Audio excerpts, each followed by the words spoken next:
Hello guys, मेरा नाम है प्रदीप और आपका स्वागत है प्रिश्न एकेडमी चैनल पे। तो कल के वीडियो में मैं इंट्रोडक्शन दिया था न्यूरोलॉजिकल डिजीज के ऊपर, यानी कि न्यूरोलॉजिकल एबनॉर्मलिटी के ऊपर। अगर किसी को न्यूरोलॉजिकल डिजीज को डिटेल में जानना है तो ये वाला चैप्टर यानी कि पैथोफिजियोलॉजी का या फिर फिजियोलॉजी का दूसरा वाला चैप्टर ये आप लोगों के लिए रहेगा। यहाँ पे लगभग 25 ऐसा कॉमन जो न्यूरोलॉजिकल डिजीज होता है, बीमारी होता है, तो उसके बारे में मैं डिटेल चर्चा करूंगा, मेडिकेशन को लेके बात करूंगा और ट्रीटमेंट को लेके बात करने वाला हूँ। तो आज मैं खास करके एक पहला जो कॉमन नाम निकल के आता है, जो कॉमन डिजीज निकल के आता है न्यूरोलॉजिकल डिजीज, तो उसको लेके बात करूंगा, यानी कि पार्किंसनिज्म यानी कि पार्किंसंस डिजीज। तो ये बहुत ही खास एक डिजीज बन जाता है जो कि ज्यादातर लोगों में देखा जा सकता है न्यूरोलॉजिकल डिसऑर्डर अगर होता है तो आज मैं पार्किंसनिज्म के बारे में डिटेल चर्चा करूंगा। तो यहाँ पे पहला पॉइंट जो निकल के आता है कि इसका डेफिनेशन, पार्किंसनिज्म का डेफिनेशन। तो what is parkinsonism? Parkinsonism is a disorder of the central nervous system, यानी कि पार्किंसनिज्म जो है ये सेंट्रल नर्वस सिस्टम का एक डिसऑर्डर है, एक एबनॉर्मलिटी है दैट अफेक्ट्स बॉडी मूवमेंट। यानी कि ये क्या करता है, ये बॉडी मूवमेंट के ऊपर बहुत इफेक्ट डालता है, बॉडी मूवमेंट बढ़ा देता है या फिर घटा देता है। तो ये खास करके काम करता है, यानी कि ये ट्रिमर्स के ऊपर भी काम करता है, यानी कि बॉडी का जो कंपन होता है तो उसके ऊपर काम करता है। ये कभी कभी देखा गया है कि इसके कारण, पार्किंसनिज्म के कारण बॉडी मूवमेंट यानी कि बॉडी शेकिंग बढ़ जाता है या फिर कभी कभी बॉडी मूवमेंट घट भी जाता है, यानी कि चलना फिरना भी बंद हो जाता है। तो ये दो तरीके का रूप यहाँ पे देखा गया है और खास करके ज्यादातर मात्रा में देखा गया है कि बॉडी खास करके शेक होता रहता है, जिसको ट्रिमर्स कहा जाता है। तो ये ट्रिमर्स होता है, बॉडी में शेक होता है, जो कि अनचाहा शेक होता है बॉडी, यानी कि बॉडी मसल मूवमेंट पे हम लोगों का कंट्रोल नहीं रहता, तो इसको पार्किंसनिज्म कहा जाता है। तो ये खास करके क्यों होता है लोगों में? ये खास करके होता है कि नर्वस सिस्टम, नर्वस सेल जो होता है सेंट्रल नर्वस सिस्टम में, यानी कि सीएनएस पे हम लोग जानते हैं कि न्यूरॉन्स रहता है, यानी कि नर्व सेल रहता है। तो नर्व सेल खास करके सीएनएस पे क्या काम करता है, खास करके बहुत टाइप का ये हार्मोन रिलीज करता है। तो यहाँ पे पार्किंसनिज्म में अगर डोपामिन घट जाए, यानी कि डोपामिन का मात्रा घट जाए शरीर पे रिलीज होना, तब जाके पार्किंसनिज्म ज्यादातर दिखाई देता है। तो यहाँ पे क्या होता है, पार्किंसनिज्म में नर्व सेल जहाँ पे जो नर्व सेल में डोपामिन क्रिएट होता है और फिर रिलीज होता है, सिक्रेशन होता है, तो वो सब नर्व सेल डैमेज हो जाता है। तो डैमेज होने के कारण क्या होता है, डोपामिन क्रिएशन होना यानी कि प्रोडक्शन होना बंद हो जाता है। तो बंद होने के कारण क्या होता है, डोपामिन की कमी हो जाता है शरीर पे, और कमी होने के कारण क्या होता है, बॉडी मसल जो होता है वो ठीक से रिलैक्स नहीं हो पाता और फिर स्टिमुलेट कभी कभी नहीं हो पाता, और फिर मसल मूवमेंट जो होता है वो कभी कभी नहीं हो पाता, या फिर क्या हो जाता है, कभी कभी ये वीक हो जाता है। तो वीक होने के कारण यानी कि बहुत ही कमजोर होने के कारण क्या होता है, बॉडी शेक होता रहता है, कंट्रोल नहीं रहता। हम लोग मतलब जो लोगों का पार्किंसनिज्म हो जाता है वो लोगों का बॉडी के ऊपर उतना कंट्रोल नहीं रह पाता। तो ये होता है खास करके पार्किंसनिज्म, और इसका कारण यानी कि डोपामिन के कमी के कारण और नर्वस सेल जो होता है, न्यूरॉन जो होता है, वो डैमेज होने के कारण खास करके पार्किंसनिज्म होता है। तो यहाँ पे जो खास पॉइंट जो निकल के आता है पार्किंसनिज्म या फिर पार्किंसन डिजीज का, पहला जो पॉइंट निकल के आता है कि सीएनएस खराब हो जाता है, यानी कि सेंट्रल नर्वस सिस्टम का जो न्यूरॉन्स है, तो न्यूरॉन्स ये डैमेज हो जाता है, तो इसके कारण पार्किंसनिज्म होता है। फिर आता है कि इसका इफेक्ट क्या है शरीर के ऊपर।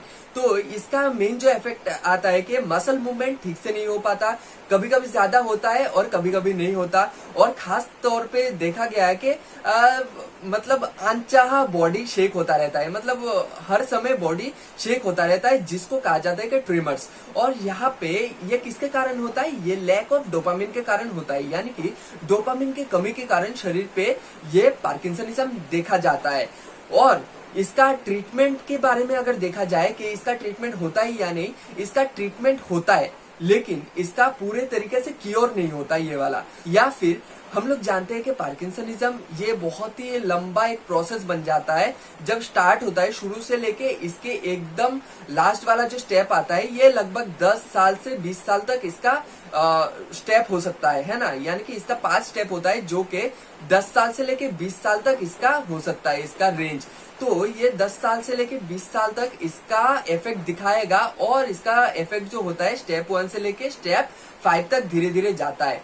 तो अगर ट्रीटमेंट किया जाए तो क्या होता है, ट्रीटमेंट करने के बाद होता क्या है कि जो स्टेप है, पहला स्टेप, दूसरा स्टेप, तीसरा स्टेप और लास्ट वाला जो 5वां स्टेप है, तो उतने दूर नहीं जाता है। ये पहले, दूसरे, तीसरे स्टेप पे आके रुक जाता है और फिर कभी कभी देखा गया है कि स्टेप जो होता है वो धीरे धीरे जाता है ना। तो इसके कारण क्या होता है, लोग पार्किंसनिज्म से थोड़ा लड़ाई कर सकता है, यानी कि ट्रीटमेंट से क्या हो सकता है, थोड़ा इसके अंदर जो लड़ाई होता है पार्किंसनिज्म के ऊपर, ये थोड़ा एबिलिटी बढ़ सकता है। तो बस इतना ही हो सकता है, लेकिन पूरी तरीके से जो क्योर होता है वो नहीं होता है यहाँ पे। तो ये पूरी तरीके से क्योर क्यों नहीं होता, तो ये पूरी तरीके से क्योर ना होने का मेन जो कारण है कि हम लोग जानते हैं कि पार्किंसनिज्म में जो नर्व सेल होता है, यानी कि जो सेल सेंट्रल नर्वस सिस्टम में जो सेल डोपामिन क्रिएट करता है और फिर रिलीज करता है, ये सेल खराब हो जाता है। तो खराब होने के कारण ये सेल क्या होता है, दूसरे बार तो ये ठीक नहीं हो सकता या फिर पैदा नहीं हो सकता,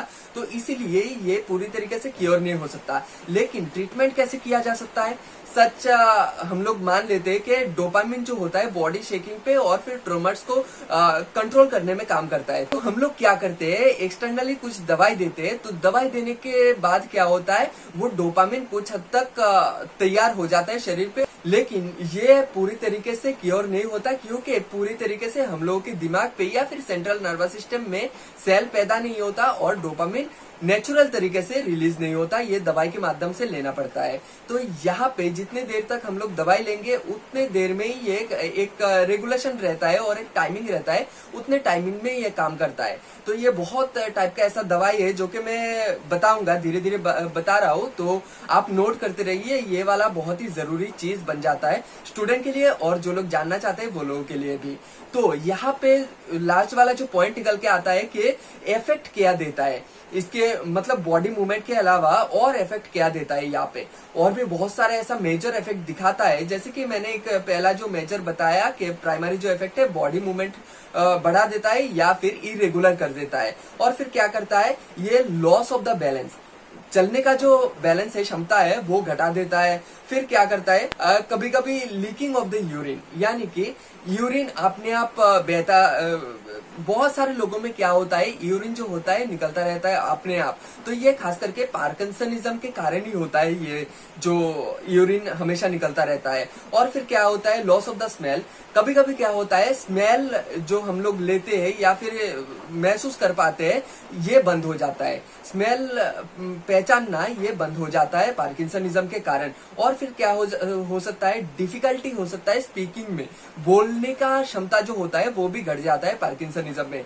तो ये खास करके मेजर जो इफेक्ट होता है, तो उसके बारे में मैंने बताया। तो यहाँ पे क्या होता है, पार्किंसनिज्म पूरी तरीके से क्योर नहीं होता है, इसका ट्रीटमेंट हो सकता है। तो ट्रीटमेंट होने के लिए बहुत सारे ऐसा दवाई इस्तेमाल होता है, मेडिसिन इस्तेमाल होता है, ड्रग्स इस्तेमाल होता है, जिसके बारे में मैं बता रहा हूँ। तो यहाँ पे 4 टाइप का ड्रग खास करके इस्तेमाल किया जाता है पार्किंसन डिजीज को कंट्रोल करने के लिए, ट्रीटमेंट के लिए। यहाँ पे पहले टाइप का जो ड्रग निकल के आता है, यहाँ पे होता है कि डोपामिन प्रोमोटिंग ड्रग।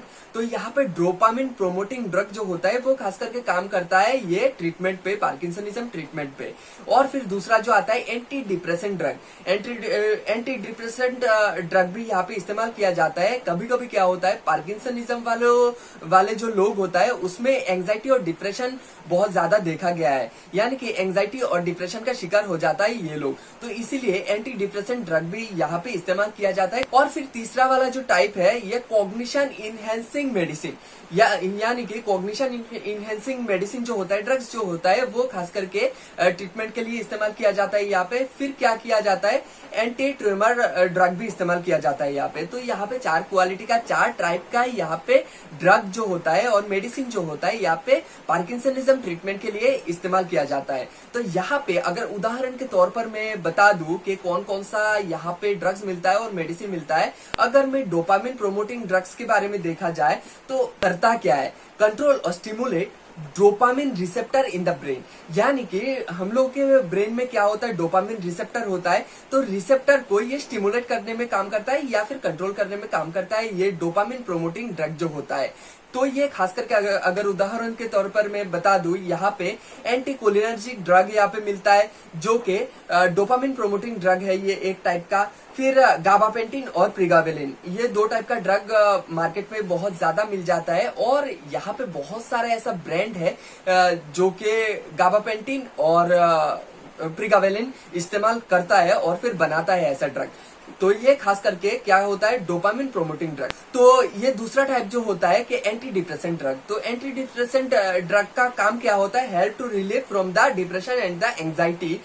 यानी कि ये जो ड्रग है एंटी डिप्रेसेंट, ये खास करके एंजाइटी और डिप्रेशन को निकालने में या फिर प्रिवेंट करने में काम करता है पार्किंसनिज्म वाले लोगों में। तो इसका अगर उदाहरण के तौर पर अगर देख लिया जाए तो यहाँ पे बहुत सारे ऐसा मेडिसिन और ड्रग मिल जाता है, जैसे कि एसिटालोफार्म हो गया। यहाँ पे बहुत ही ज्यादा मात्रा में एसिटालोफार्म इस्तेमाल किया जाता है। और भी ड्रग इस्तेमाल किया जाता है, जैसे कि एसिटालोफार्म जो होता है वो सबसे ज्यादा इस्तेमाल किया जाता है। फिर फ्लोक्साटिन भी इस्तेमाल किया जाता है और फिर नॉरट्रिप्टिलिन बहुत ज्यादा मात्रा में इस्तेमाल किया जाता है as a antidepressant drug for the parkinsonism. तो यहाँ पे अगर तीसरे टाइप में देखा जाए, यानी कि कॉग्निशन इनहेंसिंग ड्रग और मेडिसिन, तो इसका काम क्या होता है, ये काम करता है इम्प्रूव मेंटल और न्यूरल फंक्शन। यानी कि ये मेंटल और न्यूरल फंक्शन को इम्प्रूव करता है और फिर प्रोटेक्ट करता है। तो इसके उदाहरण के तौर पर अगर देख लिया जाए तो यहाँ पे एरिसी बहुत ही ज्यादा मात्रा में इस्तेमाल किया जाता है, एरिसी बहुत ही ज्यादा मात्रा में इस्तेमाल किया जाता है। फिर एक्सलोन बहुत ही ज्यादा मात्रा में इस्तेमाल किया जाता है। फिर रेजाडाइन भी बहुत ज्यादा मात्रा में इस्तेमाल किया जाता है। ये तीन खास टाइप का ड्रग है जो कि कॉग्निशन इनहेंसिंग ड्रग के हिसाब से बहुत ही ज्यादा मात्रा में इस्तेमाल किया जाता है, जो कि काम करता है एसिटाइल कोलिन को इम्प्रूव करने में या फिर एसिटाइल कोलिन को बूस्ट करने में शरीर पे ये काम करता है। तो यहाँ पे अगर चौथे पार्ट के बारे में टाइप के बारे में देखा जाए तो यहाँ पे आता है एंटी ट्रिमर्स ड्रग। तो एंटी ट्रिमर्स ड्रग का काम क्या होता है कि बॉडी शेकिंग जो होता है, यहाँ पे ट्रिमर्स जो होता है यानी कि बॉडी शेकिंग, कंपन जो होता है, तो इसको रोकना, इसको मेंटेन करना है। तो ये काम करता है, यानी कि बॉडी शेकिंग को मेंटेन करना, ये इसका काम होता है। तो यहाँ पे ज्यादा मात्रा में जो ड्रग इस्तेमाल किया जाता है और फिर मेडिसिन इस्तेमाल किया जाता है, ये होता है कि लिवोडोपा। और फिर यहाँ पे डोपामिन एगोनिस्ट भी इस्तेमाल किया जाता है बहुत ही ज्यादा मात्रा में। लेकिन लिवोडोपा बहुत ही ज्यादा मात्रा में बहुत सारे डॉक्टर्स इस्तेमाल करते हैं पार्किंसनिज्म में। अगर बॉडी शेक होता रहे हमेशा इरेगुलरली, तब जाके लिवोडोपा इस्तेमाल किया जाता है बहुत ही ज्यादा मात्रा में। तो यहाँ पे अगर ट्रीटमेंट के बारे में देखा जाए तो ये खास करके जो न्यूरोलॉजिस्ट होता है उसके द्वारा एक टाइमिंग बनाया जाता है। उस टाइमिंग के मुताबिक ये इसका ट्रीटमेंट चलता रहता है और उसका मेडिकेशन भी साथ पे चलता रहता है। तो इसका ट्रीटमेंट यही होता है एक पार्टिकुलर, लेकिन इसका पूरी तरीके से क्योर नहीं होता, क्योंकि मैंने बताया कि नर्व सेल खराब हो जाता है जो कि डोपामिन क्रिएट करने में और रिलीज करने में काम करता है, तो जिसके कारण पार्किंसनिज्म होता है। तो आज के लिए इतना ही। नेक्स्ट वीडियो में बात करेंगे बाइपोलर डिजीज को लेके, जो कि एक खास एक कॉमन न्यूरोलॉजिकल डिजीज हो जाता है, जिसके बारे में जानना बहुत ही ज्यादा जरूरी हो जाता है हर लोगों के लिए, और फिर खास करके स्टूडेंट के लिए, और फिर नीट के लिए, और फिर बाकी जो एंट्रेंस होता है तो एंट्रेंस के लिए ये सब डिजीज के बारे में, डिसऑर्डर के बारे में जानना बहुत ही ज्यादा जरूरी हो जाता है। तो आज के लिए इतना ही। नेक्स्ट वीडियो में बात करेंगे बाइपोलर डिजीज को लेके। बाय।